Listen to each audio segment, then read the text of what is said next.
بسم اللہ الرحمن الرحیم۔ ایک صاحب نے ڈاکٹر اسرار صاحب کی ویڈیو بھیجی ہے اور معلوم کیا ہے کہ کیا واقعتاً پاکستان کا ذکر قرآن مجید کے اندر ہے۔ تھوڑا سا اس کو سن لیں، پھر اس کے بعد میں اس پہ تبصرہ کرتا ہوں۔ میں نے آج موضوع چنا ہے قرآن مجید کی تذکیر کے مضامین میں سے پاکستان کا ذکر قرآن میں۔ یہ بات بہت سے لوگوں کو عجیب لگے گی، پاکستان کا ذکر قرآن میں آج سے 1400 برس پہلے۔ اس کے ضمن میں پہلے تو آیت سن لیجئے، آیت نمبر 10 ہے یہ سورہ انبیاء کی۔ لقد انزلنا الیکم کتابا فیہ ذکرکم افلا تعقلون۔ دیکھو ہم نے تمہاری طرف ایک کتاب نازل کر دی ہے جس میں تمہارا ذکر ہے تاکہ تم عقل سے کام۔ اب یہاں اس آیت میں ذکر کے دونوں معنی ہو سکتے ہیں، ذکر ہمارے حالات کا بیان یا ذکر نصیحت، تمہارے حصے کی نصیحت۔ کتاب اللہ، فتنوں سے بچاؤ کا راستہ اللہ کی کتاب۔ فیہ ذکر ما بعدکم وخبر ما قبلکم وحکم ما بینکم، اس میں تم سے پہلوں کا بھی ذکر ہے، تمہارے بعد کے حالات بھی ہیں۔ یہ آگے نہیں آگے بعد کے حالات بھی۔ دیکھیں سورہ انبیاء کی جو آیت نمبر 10 ہے، لقد انزلنا الیکم کتابا فیہ ذکرکم افلا تعقلون، جس کا ترجمہ یہ ہے کہ بے شک ہم نے تمہاری طرف ایک ایسی کتاب نازل کی ہے جس میں تمہارا ذکر ہے، افلا تعقلون، تو تم سمجھتے کیوں نہیں ہو۔ تو اس میں یہ جو لفظ آیا ہے کہ فیہ ذکرکم، اس میں تمہارا ذکر ہے، تمہارا تذکرہ ہے، تو اس کو بنیاد بنا کر یہ کہنا شروع کر دینا کہ قرآن مجید کے اندر تو پاکستان کا بھی ذکر ہے، یہ ظاہر ہے صحیح نہیں ہے۔ ورنہ تو لوگ کھڑے ہو جائیں گے، کوئی بھی آدمی کھڑا ہوگا وہ کہنا شروع کر دے گا کہ بھئی ہمارے اسٹیٹ کا نام بھی قرآن مجید کے اندر ہے، کوئی کہے گا کہ ہمارے شہر کا نام قرآن مجید کے اندر موجود ہے، کوئی کہے گا کہ ہمارے گاؤں کا نام قرآن مجید کے اندر موجود ہے۔ تو اس طرح کی باتیں یہ مناسب نہیں ہے۔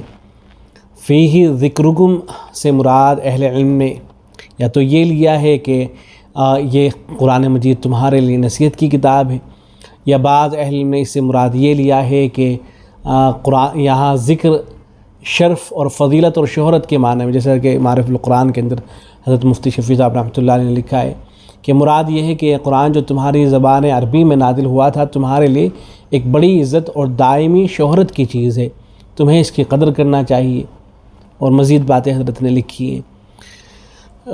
تو اس طرح کے دعوے کرنا کہ فلاں بات بھی قرآن میں، بعض حضرات یہ کیا کرتے ہیں اصل، وہ کہتے ہیں کہ ٹرین، اچھا اس کا ذکر بھی قرآن مجید کے اندر ہے، ہوائی جہاز اس کا ذکر بھی قرآن مجید کے اندر ہے، کوئی نیا سائنسی نظریہ آتا ہے اس کے بارے میں بھی یہ دعویٰ کر دیتے ہیں کہ یہ تو قرآن مجید کے اندر پہلے سے موجود ہے۔ حضرت تھانوی رحمۃ اللہ علیہ نے جو اس طرح کی باتیں کی جاتی ہیں ان کے بارے میں فرمایا کہ ایسی باتیں نہیں ہونی چاہیے۔ چنانچہ اشرف الجواب کے اندر حضرت تھانوی رحمۃ اللہ علیہ نے لکھا ہے اس عنوان کے تحت کہ کیا تمام علوم قرآن شریف میں ہیں؟ حضرت نے فرمایا کہ بعض لوگ کہتے ہیں کہ تمام علوم حتیٰ کہ طبیعیات سائنس وغیرہ سب قرآن شریف میں ہیں۔ چنانچہ ایک شخص نے مجھ سے کہا کہ ڈاکٹروں نے تحقیق کر لیا کہ مادہ منویہ میں کیڑے ہوتے ہیں، سو قرآن مجید میں بھی یہ مسئلہ مذکور ہے، اس لیے کہ فرمایا گیا ہے خلق الانسان من علق، اور علق کے معنی جونک کے ہیں، حالانکہ یہاں من علق کے معنی نہیں ہے بلکہ خون بستہ کے ہیں۔ وہ زبردستی اس تحقیق کو قرآن شریف کا مدلول بناتے ہیں۔ آگے سے تھانوی فرماتے ہیں کہ ایک اور سائنسداں کہتے تھے کہ جیسے حیوانات میں نر اور مادہ ہیں، اسی طرح نباتات میں بھی ہوتے ہیں، اور قرآن شریف میں بھی اس کا ذکر ہے۔ خلق الازواج کلھا، اس عقلمند نے ازواج کا ترجمہ میاں بیوی سے کیا، حالانکہ زوج کے یہاں معنی یہ نہیں ہے بلکہ اصناف کے معنی میں ہے۔ صاحبو، یہ جو طریقہ اختیار کیا گیا ہے سخت مضر ہے، دوستی بےخرت چون دشمنی است۔ پھر اگلا عنوان ہے ہر تحقیق کی جستجو قرآن مجید میں درست نہیں ہے۔ حضرت تھانوی فرماتے ہیں کہ اس میں بڑی دشمنی اسلام کے ساتھ اس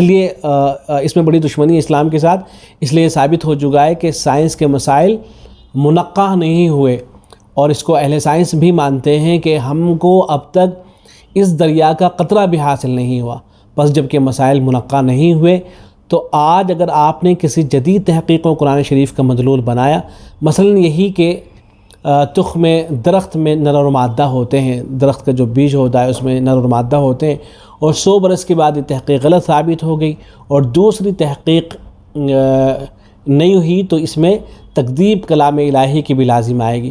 بس یہ لوگ یصدون عن سبیل اللہ کے مصداق بن رہے ہیں، اللہ کے راستے سے روک رہے ہیں۔ غرض یہ کوشش کرنا کہ سب چیز قرآن شریف سے، یہ حضرت تھانوی فرما رہے ہیں، یہ کوشش کرنا کہ سب چیز قرآن شریف سے ثابت ہو سخت حماقت ہے۔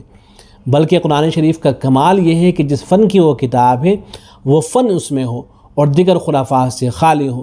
قرآن شریف ایک طب روحانی ہے اور اس فن میں وہ یکتا ہے، اور موٹی بات ہے کہ جب مسائل دینیہ فریہ بھی سب کے سب قرآن شریف میں نہیں ہیں تو فنون اور تجربے کے مسائل تو اس میں کل کیسے ہوں گے؟